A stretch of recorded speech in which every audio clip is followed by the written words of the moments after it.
Right now, as you watch this, somewhere in the world, a bakery oven is being lit. It happens every hour of every day in every country on earth, in languages that have nothing in common, in cultures that have never met. A fire is lit, flour is poured, dough is shaped by hands that learned the motion from other hands, going back further than any written record can reach. Bread is the most eaten food in human history. But here's what nobody tells you about it. We didn't discover bread because we were hungry. Every animal on earth is hungry. Hunger doesn't build civilizations. Hunger doesn't build pyramids. Hunger doesn't start revolutions or write the first words in human history or make an empire so powerful it feeds 1 million people a day from grains shipped across an entire sea. Bread did all of that. And the story of how a wild grass became the foundation of everything you know, every city, every government, every economy, every written word, is one of the most extraordinary stories in the history of our species. It begins not where you'd expect. It begins with an accident. Picture the world 14,000 years ago. No cities, no farms, no governments, no borders, no money.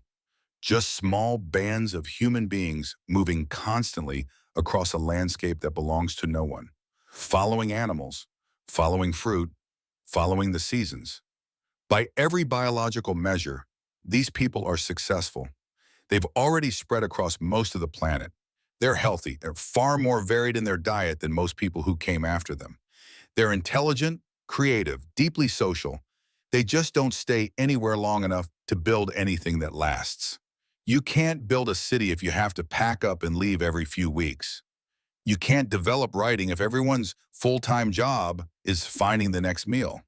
You can't become a blacksmith or a priest or a general if the alternative to hunting is starvation.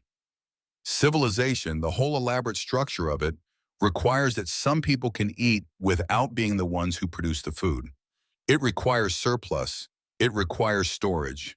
It requires a food so dense with calories, so reliable, so portable, that it can sustain not just families but armies and cities and entire political systems. For 290,000 years of human existence, we didn't have that food. And then, in what is now northeastern Jordan, in a place called Shubaika, someone left a paste of crushed wild grains sitting too close to a fire. It dried out, it hardened. When they picked it up and ate it, it was dense and flat and probably not particularly delicious. But it held together. You could carry it. It didn't go bad the way fresh food went bad. And it was, nothing else in the ancient world quite matched this, extraordinarily filling. Archaeologists excavating Shubaika found the charred remains of those flatbreads in 2018. They dated them, 14,400 years old, made not by farmers. Farming wouldn't exist for another 4,000 years, but by a people called the Natufians, hunter-gatherers who had no permanent settlements, no agriculture, no pottery. They were nomads who had discovered bread. And that discovery, quiet and accidental as it was, set in motion a chain of events that would eventually produce every city that has ever existed. For a long time, historians assumed the story made obvious sense. Humans discovered farming first, which gave them grain, which eventually led to bread. The logical sequence: agriculture, then grain, then the food. But the evidence keeps pushing back against that logic, because bread, it turns out, came first. And some researchers now believe that might not be a coincidence. Think about what happens the first time a band of Natufians tastes that dense, calorie-packed flatbread. They want more of it, more than wild grass patches can reliably provide, more than you can gather and carry and grind by hand. And if you want more reliably year after year, there's only one solution. You stop moving. You plant. The Neolithic Revolution, the single most transformative event in human history, the shift from nomadic hunting and gathering to settled agriculture, began somewhere around 10,000 BCE in the arc of land stretching from modern-day Israel through Lebanon, Syria, and Turkey down into Iraq, the region we call the Fertile Crescent. And at its center were two wild grasses, einkorn and emmer wheat, wild varieties, scraggly, low-yielding, nothing like the wheat you'd recognize today. But ancient farmers, generation after generation, season after season, selected the best seeds from each harvest to plant the next, choosing the plants that produced the most grain, that stood up best in wind, that threshed most easily. It took thousands of years. It was the slowest selective breeding program in history, and it worked. By 8000 BCE, settlements like Jericho, one of the oldest continuously inhabited cities on Earth, had risen in the Jordan Valley. Jericho had walls. It had a massive stone tower. It had organized storage facilities. People had fought and built and invested enormous labor into making it permanent. Why do you build walls? Because you have something worth defending. The grain was worth defending. And right here is where bread stops being just food and starts being something else entirely. Because grain and the bread you can make from it has a property that almost no other food shares. It can be stored. Properly dried, kept in the right conditions, grain can last for years, maybe longer. That means it can be taxed. It can be rationed. It can be traded for other things. It can be used to feed people who don't grow it themselves. Specialists, craftsmen, soldiers, priests, kings. Whoever controls the grain supply controls the people who depend on it. This is not a lesson that ancient civilizations had to figure out slowly. They understood it immediately. And the proof is sitting in a museum in Baghdad. The oldest written documents in human history are not poems. They're not laws or prayers or love letters. They are grain receipts. The clay tablets of ancient Sumer, dating to around 3400 BCE, the very first writing human beings ever produced, are accounting records. How much barley came into the storehouse? How much went out? Who received it? Who owed more? Column after column of wedge-shaped marks pressed into wet clay, tracking every transaction in grain. Humanity invented writing to keep track of bread. That's not a metaphor. That is literally what happened. And it happened because by the time the Sumerians were pressing those first marks into clay, grain had become the operating currency of an entire civilization. Workers were paid in grain, taxes were collected in grain, gods were offered grain, soldiers marched on grain. The economy of Mesopotamia ran on bread the way modern economies run on money, because bread was money in the most fundamental sense. But it was in Egypt where bread became something truly extraordinary, something almost sacred, something capable of building monuments that still make people stop and stare. 4,500 years later, the Nile River floods every year, not chaotically, not unpredictably, almost to the day, with a reliability that ancient Egyptians tracked and planned their entire civilization around. When the waters recede each summer, they leave behind a thin layer of black silt, unbelievably fertile, deposited across the floodplain like a gift. The Greeks called Egypt the Black Land because of that dark soil. In that soil, wheat grew in quantities that made every neighboring civilization look like a subsistence operation. Egypt didn't just have grain, Egypt was grain. At the height of the New Kingdom, Egypt was producing agricultural surpluses so vast they could sustain not just their own population, but entire foreign kingdoms. Centuries later, Rome would call Egypt the breadbasket of the empire. But long before Rome, Egypt had already discovered something that changed bread forever. Something so transformative that it seems almost too simple to matter. They let the dough sit out overnight. Here's what happens when you leave a wet paste of flour and water in the open air. Wild yeast, microscopic organisms that float everywhere, in the air, on the grain itself, on your hands, land in the dough and start feeding on the sugars. They produce carbon dioxide as a byproduct. Tiny bubbles form in the paste. It begins to expand. By morning, the bowl that was half full the night before is threatening to overflow. When you bake that dough, the bubbles that get trapped in the structure of the proteins, the gluten, and instead of producing the dense, flat cracker of the Natufians, you get something airy, soft, chewy, with a crackling crust and a complex flavor no flatbread ever had.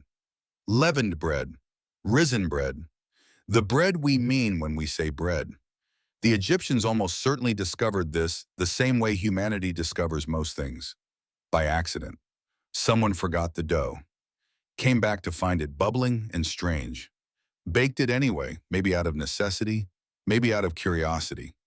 And what came out of that oven must have seemed almost miraculous. By 1500 BCE, Egypt had developed dozens of distinct bread varieties, sweet loaves mixed with honey and oil, bread shaped into animals for religious ceremonies, bread baked in clay molds to produce precise, consistent forms. Egyptian tomb paintings, designed to sustain the dead in the afterlife, show detailed scenes of bread making because bread was considered so essential that you needed to take the knowledge of it with you into eternity. But here is the detail that makes you stop. When Egyptians discovered that saving a small piece of the old, already risen dough and adding it to the new batch made the new dough rise faster and taste better. What they had invented, without knowing it, was something we still use today. They called it mother dough. We call it sourdough starter, the live culture of wild yeast and beneficial bacteria fed and maintained across days and weeks, handed down from baker to baker, generation to generation. Some bakeries in San Francisco and Paris claim to be using cultures that are decades old. The idea, the technology, is Egyptian, and it's at least 3,500 years old. Hey, nobody planned that. Nobody sat down and said, let us invent a fermentation process that will still be producing bread in the 21st century. It happened because somebody's dough sat out too long and somebody else was paying enough attention to notice what that meant. That's how most of human progress actually works. Not grand plans, small observations, followed by enough curiosity to ask why. The pyramids at Giza are the most studied structures in human history. Millions of words have been written about their mathematics, their astronomy, their religious symbolism, the theories, some credible, most not, about how they were built. Almost nobody talks about the bread. Recent excavations at the workers' villages near Giza have uncovered something remarkable. Enormous industrial-scale bakeries, rows of clay bread molds, massive ovens, the physical evidence of a food production operation so large and so organized that it could only have existed to feed thousands of people every day for decades. The workers who built the Great Pyramid, not slaves as was long believed, but skilled laborers, organized into named crews entitled to medical care when injured, were paid partly in bread and beer, both made from grain, both high in calories, both dense with carbohydrates, both essential to the sustained physical labor of cutting and hauling and stacking millions of stone blocks in the desert sun. Historians estimate that feeding the 10,000 or more workers on site at any given time required hundreds of loaves every single day, for generations. The Great Pyramid of Giza is many things: a tomb, a mathematical achievement, a religious monument, a mystery. It is also a testament to the organizational power of bread. You cannot build something like that without a system to feed the people building it. And in ancient Egypt, that system ran on grain and fire and the hands of bakers who started work before the sun came up. Some things don't change. Egypt proved that bread could build monuments. Rome proved something darker, that bread could be a weapon. Panem et circenses, bread in circuses. The Roman satirist Juvenal coined that phrase in the early 2nd century CE, and he meant it as an insult, a description of a population so distracted by free food and public entertainment that they'd traded away every civic virtue for the comfort of an empty afternoon. But underneath the condemnation is a political observation so accurate that it's been true in every civilization since. Give people enough bread, and you can govern them. Let them go hungry, and nothing else matters. Rome didn't leave this to chance. The Cura Annoni, the Office of the Grain Supply, was one of the most powerful bureaucratic institutions in the Roman world. Not the Senate, not the military high command, the grain office. Because the official who controlled grain controlled the city. The official who controlled the city controlled the empire. And the empire that controlled the Mediterranean grain trade controlled the ancient world. Egypt sent grain to Rome. Sicily sent grain. North Africa, Sardinia, the Black Sea coast, all of it flowed into the port at Ostia and up the Tiber River into a city of more than 1 million people who needed to eat every single day. That supply had to be managed with the precision of a modern military logistics operation. And it was.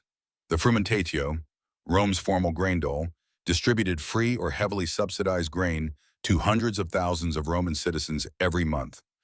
By the late Republic, Roughly a third of the city's population was receiving state grain, not as charity, as policy, as the calculated, deliberate act of an imperial government that understood with cold clarity that a hungry population is an unstable population. Emperors who kept bread flowing were celebrated. Emperors who let supplies fail were killed. Domitian was unpopular. Commodus was unstable. But the emperors who presided over grain shortages, who watched the bakery shelves go bare while the city grew desperate, those were the emperors who never survived long enough to learn from the mistake. And if you want to understand how seriously Rome took all of this, there's no better evidence than a bakery in Pompeii. On the morning of August 24th, 79 CE, the city of Pompeii was going about its ordinary business. The bakeries were open. Archaeologists excavating Pompeii have found over 30 of them, complete bakeries, with their millstones still in place, their ovens still intact, their clay bread molds still stacked on shelves. And in one of those bakeries, they found something that stopped them cold: actual loaves of bread, still round, still divided into 8 sections by the scoring marks of the baker's knife, carbonized by the volcanic heat, black as coal, but unmistakably bread. The loaves were still sitting on the counter where the baker had left them 2,000 years ago, on the last morning the city ever saw. You can see them today in the National Archaeological Museum of Naples. 2,000-year-old bread, and you recognize it immediately, because bread doesn't really change. Roman bread was no accident of quality. It was regulated by law. Bakers, pastores, were organized into powerful guilds with strict professional standards. Adulteration of bread was a criminal offense. Selling underweight loaves was punishable by fine or worse. The Roman state cared about bread quality the way modern states care about the purity of drinking water. Because when a food is that central to the survival of that many people, you cannot afford for it to fail. And then, over the course of the 5th century CE, Rome fell, and the system that had kept bread flowing across the Mediterranean, the trade networks, the administrative apparatus, the Egyptian grain ships, the Ostia warehouses, collapsed along with it. What came next was far darker than most history books acknowledge. The collapse of the Western Roman Empire didn't just end political structures. It shattered the supply chains that fed Europe. The population of the continent dropped sharply. Cities that had housed hundreds of thousands of people shrank to small towns, then villages. The sophisticated bakeries of the Roman world disappeared, replaced by something far more precarious: a household hearth, whatever grain the Lord hadn't taken as tax, and the perpetual grinding anxiety of not knowing if this year's harvest would be enough. Medieval bread was not the artisan sourdough of your local farmer's market. Medieval bread was the difference between making it through winter and not. In most of feudal Europe, peasants didn't grow the grain they wanted. They grew what their lord required.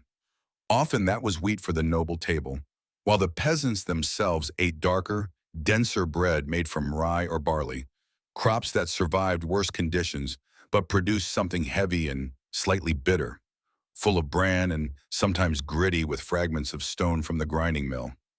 The bread on your plate told everyone everything about you. White bread, finely milled, pale, light, was the food of wealth.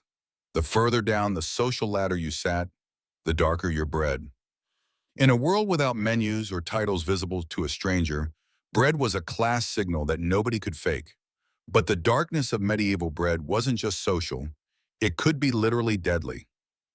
Ergot is a fungus, Claviceps purpurea.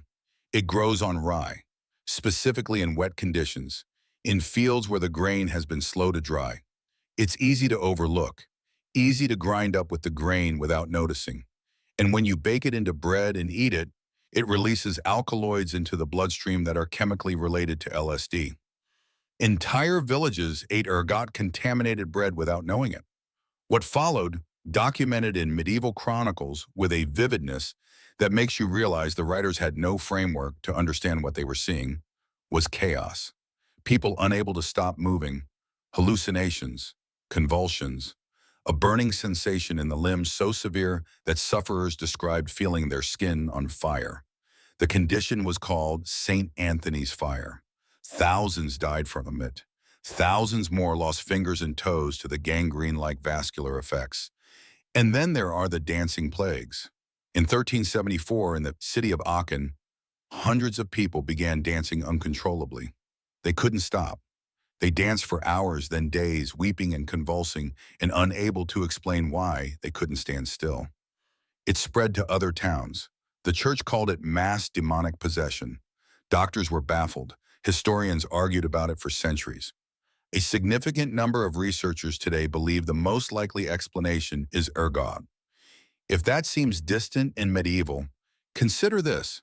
In 1692, in Salem, Massachusetts, a group of young women began experiencing visions, convulsions, the sensation of being pinched and burned by invisible hands.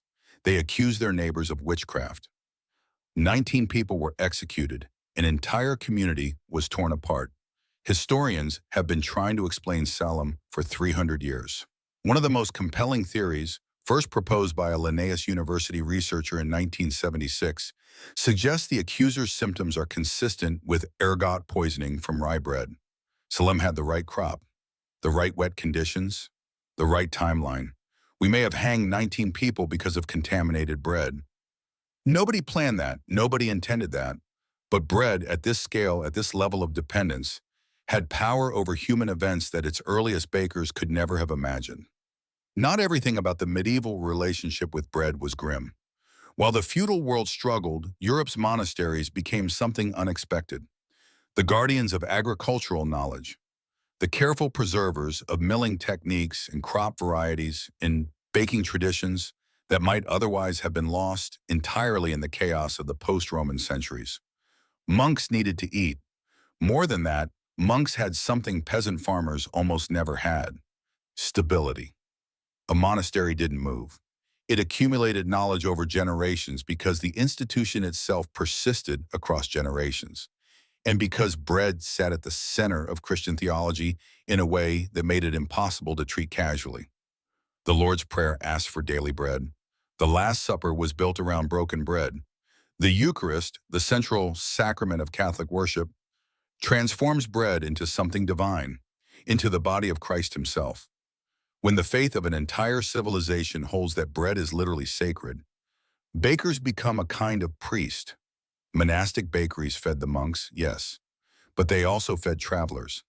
They gave bread to the poor at the gate. They supplied the wafers for the Eucharist. They were, in a very real sense, operating the last functional large-scale food institutions in post-Roman Europe. And they were experimenting. Quietly, without publication or announcement, medieval monks were developing better varieties of grain, better milling methods, better water-powered mills. The horizontal water mill, one of the most important technologies of the medieval era, spread across Europe partly because monasteries had the resources and the motivation to build them. A water mill could grind in an hour what a hand quern took all day to produce. That surplus capacity was the difference between having enough bread and not. History remembers kings and generals.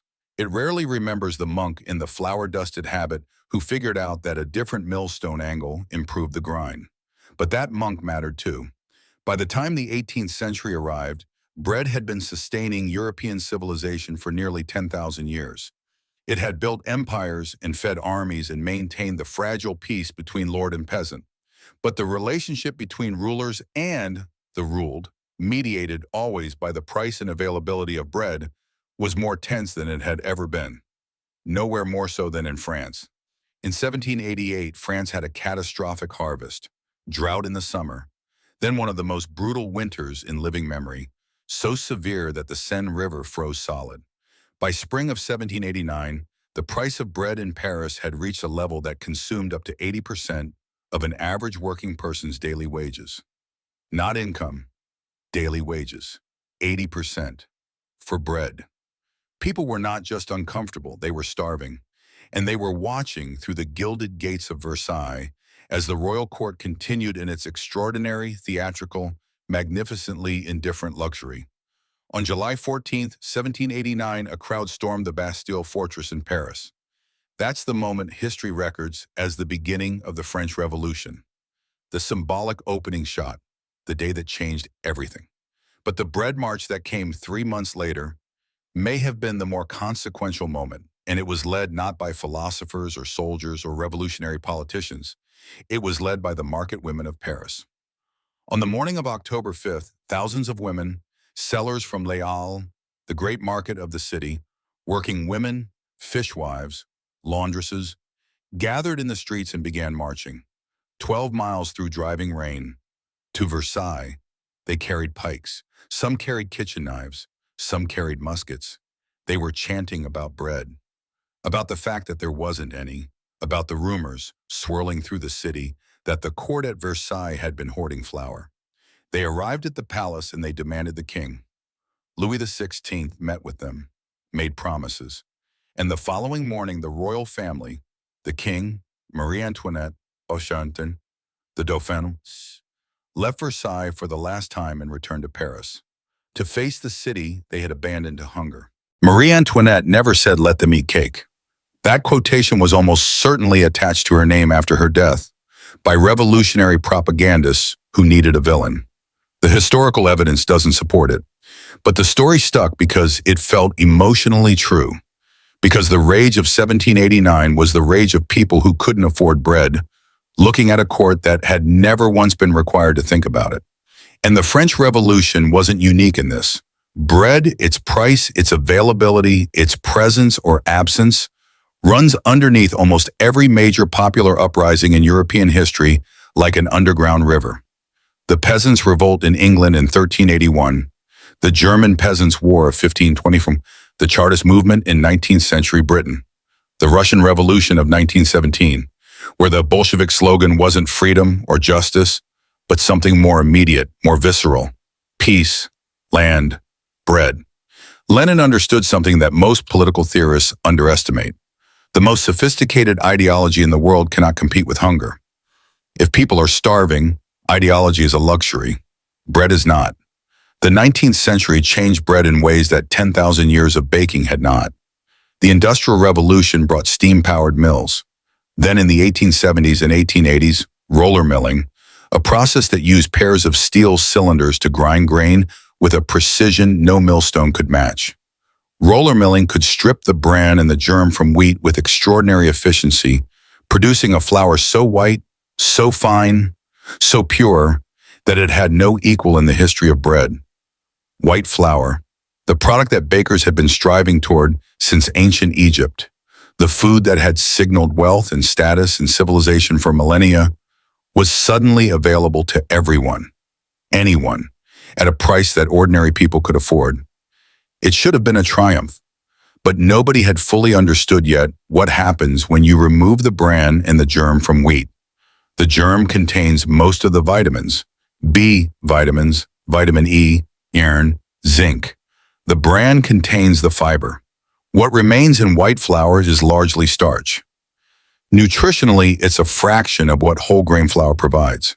Through the late 19th and early 20th centuries, as white bread became the staple food of the urban poor across Europe and North America, rates of nutritional deficiency diseases began to climb. Beriberi, pellagra, rickets, not diseases of scarcity, diseases of nutritional poverty. People were eating more bread than ever and getting sicker from it. The solution, introduced across the developed world during and after World War II, was fortification, adding synthetic vitamins and minerals back into the flour after the milling process had stripped them out. The United States mandated the enrichment of white flour in 1941. Britain followed. Most of the industrialized world did the same. Think about what that means. The bread in a standard supermarket loaf today was first processed by machines that stripped out its natural nutrition. Then it was restored, imperfectly, with synthetic substitutes, by government regulation. We took a food that had been nutritionally complete for 10,000 years and broke it. Then we patched the break and called it progress. And then, in 1928, a man in Missouri made it worse. Otto Frederick Rohwedder had been working on his bread slicing machine since 1912. The design kept failing. A factory fire destroyed his prototype. It took 16 years. But on July 7, 1928, the Chillicothe Baking Company in Missouri sold the first loaves of pre-sliced bread in history. Americans went insane for it. Sales of sliced bread increased by 2,000% in the first 5 years. Newspapers called it the greatest thing to happen to the bread industry. Homemakers wrote letters about how much time it saved. The phrase, the greatest thing since sliced bread, entered the English language and has never left. During World War II, the U.S. government briefly banned pre-sliced bread in 1943. The wax paper used to wrap it was needed for the war effort, and the steel for the slicing machines was needed for weapons. The public outcry was so immediate and so intense that the government reversed the ban within 2 months. Americans accepted rationing of gasoline, rubber, and meat. They were not willing to go back to cutting their own bread. But the bread that filled those sliced loaves, soft, white, engineered to stay soft for days, wrapped in plastic to extend its shelf life, was increasingly a simulation of bread rather than the thing itself. Commercial yeast replaced sourdough starter, cutting the fermentation time from days to hours. Emulsifiers replaced the natural structure of gluten. Preservatives replaced the natural mold resistance that long fermentation had provided. Added sugar replaced the complex flavors that slow fermentation had developed. The bread of Wonder Bread's golden age was faster, cheaper, more consistent, and more profitable than any bread baked before it. It was also, in terms of flavor complexity, nutritional density, and digestibility, a shadow of what bread had been for most of human history, and the world just accepted it because it was soft, because it was convenient, because the package was colorful and the price was low. That should have been the end of real bread. It wasn't. In the late 20th century, quietly in a handful of cities on the American West Coast, and in artisan bakeries in France and Germany and the United Kingdom, something began to push back. Bakers started asking questions. Not as a political statement, not yet, but out of simple professional curiosity. What happens if we go back to long fermentation? What happens if we use wild yeast instead of commercial yeast? What happens if we let the dough develop for 18 hours instead of 2? What came out of those ovens tasted like something from a different century. Because it was from a different century. Bakers like Chad Robertson in San Francisco and Richard Bertonet in Bath were, without entirely realizing it, rediscovering techniques that Egyptian bakers had mastered 3,000 years before them. The science caught up with the taste. Long fermentation, the slow, cold, wild yeast process that commercial bread had abandoned entirely, turns out to produce bread that is genuinely, measurably better for you. The extended fermentation breaks down phytic acid in the grain, making minerals more bioavailable. It partially breaks down the gluten structure, making the bread easier to digest. It produces organic acids that lower the bread's glycemic index, meaning it raises blood sugar more slowly and doesn't produce the same insulin spike as fast-fermented bread. And it creates hundreds of complex flavor compounds that commercial yeast, rushing through its 2-hour window, cannot possibly develop. The ancient method wasn't ancient because people didn't know better. It was ancient because it worked. We abandoned it for speed and profit and spent a century eating bread that was cheaper and faster and worse. And then came 2020. In the spring of the COVID lockdowns, as the world closed its doors and people found themselves suddenly, unexpectedly confined to their homes with nothing but time and anxiety, something happened that no one predicted. Flour sold out. Across the United States, across Europe, across Australia and Canada and dozens of other countries, supermarkets could not keep flour on the shelves. Bakers' yeast disappeared. And in kitchens everywhere, people pulled out their mixing bowls and began something they had never tried before. Sourdough starter, flour, water, time, wild yeast from the air itself. Google searches for sourdough starter hit levels never before recorded. Thousands of online communities formed around the subject. People named their starters, named them, talked about them, worried about them when they traveled, left instructions for their care the way you leave instructions for a pet. The feeding schedule, the hydration ratio, the signs that your culture was thriving. At first glance, it looks like a trend, a lockdown hobby, something to do with anxious hands. But look at it differently, and it's something much older than a trend. It is the oldest human response to fear and uncertainty. When the world outside became incomprehensible, people reached for the most fundamental act of human creation. They made bread with their hands. They fed a living culture with flour and water every day, the way human beings have been doing for 3,500 years. They put something in an oven and waited. And when it came out, risen and golden, crackling, filling the kitchen with a smell that has been pulling human beings toward fire since the Natufian campsites of ancient Jordan, something in them settled. You can't really explain that rationally. You just know it when you feel it. Today, the world's relationship with bread is more complex and more precarious than at any point since the medieval famines. Climate change is threatening wheat production in the regions where it has grown for millennia. The Fertile Crescent, the very land where bread was invented, where the first farmers planted the first seeds, is projected to face temperatures by the end of this century that will make wheat cultivation there impossible for much of the year. The war in Ukraine, one of the world's largest wheat exporters and a country sometimes called the breadbasket of Europe, sent global grain prices to levels not seen in decades in 2022, hitting the countries of North Africa and the Middle East, places where bread still consumes a third or more of the average family's food budget, with consequences that felt immediate and brutal. Egypt, which imports more wheat than almost any other country on earth, was forced into emergency negotiations. Lebanon, already in economic collapse, watched bread prices spike further. The equation that has governed civilization since Jericho, stable grain supply, stable society, held as ruthlessly as it ever has. And yet, walk into any city in the world right now, any city, and you will find bread, in forms so varied that the Natufians of 14,000 years ago and the bakers of ancient Egypt would not recognize each other's products, and yet would recognize immediately what the other person was doing. Injera in Addis Ababa, a spongy, sour flatbread made from teff, fermented for days, served as both plate and utensil at a communal meal. Lavash in Tehran, paper-thin sheets pulled from the walls of a clay oven, so large they're folded into bundles, non-blistering in a tandoor in Delhi. Baguettes still warm from a Paris boulangerie at 7 in the morning. Challah braided and golden on a Friday table in Tel Aviv. Injera, roti, pounded queijo, cornbread, pita. Every culture that has ever grown grain has made bread. Every culture has made its bread, shaped by local grain, local water, local fire, local hands. 10,000 years of human diversity expressed in the language of flour and yeast and heat. Bread is not one food. Bread is the way humanity has been telling its own story. In every language, in every climate, in every century, since before history was written down. There's a word I want to leave you with: companion. You've used it.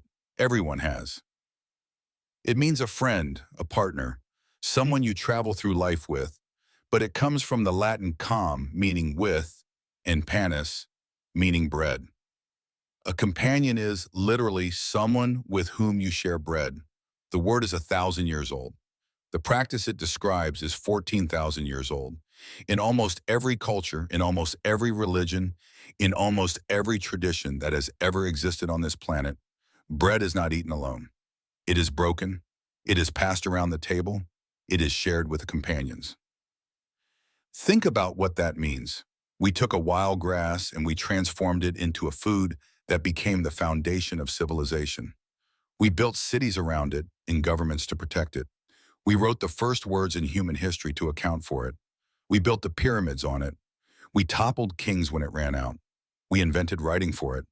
We started revolutions over it. We fed 1 billion extra people with it. We forgot what it was supposed to taste like, and then slowly we started remembering. All of that from a paste of crushed grain left too close to a fire. The next time you tear a piece of bread and hear that sound, the crust cracking, the steam rising, you're connected to 14,000 years of human hands doing exactly the same thing. 14,000 years of hunger and ingenuity and accident and patience and fire. You are connected to the Natufians of ancient Jordan, to the bakers of the Giza workers' village, to the women who marched to Versailles in the rain, to the monks who kept the knowledge alive through the dark centuries, to the woman in a lockdown kitchen, feeding a jar of wild yeast one more time before she goes to bed. Bread is not just food. Bread is the record of what we are.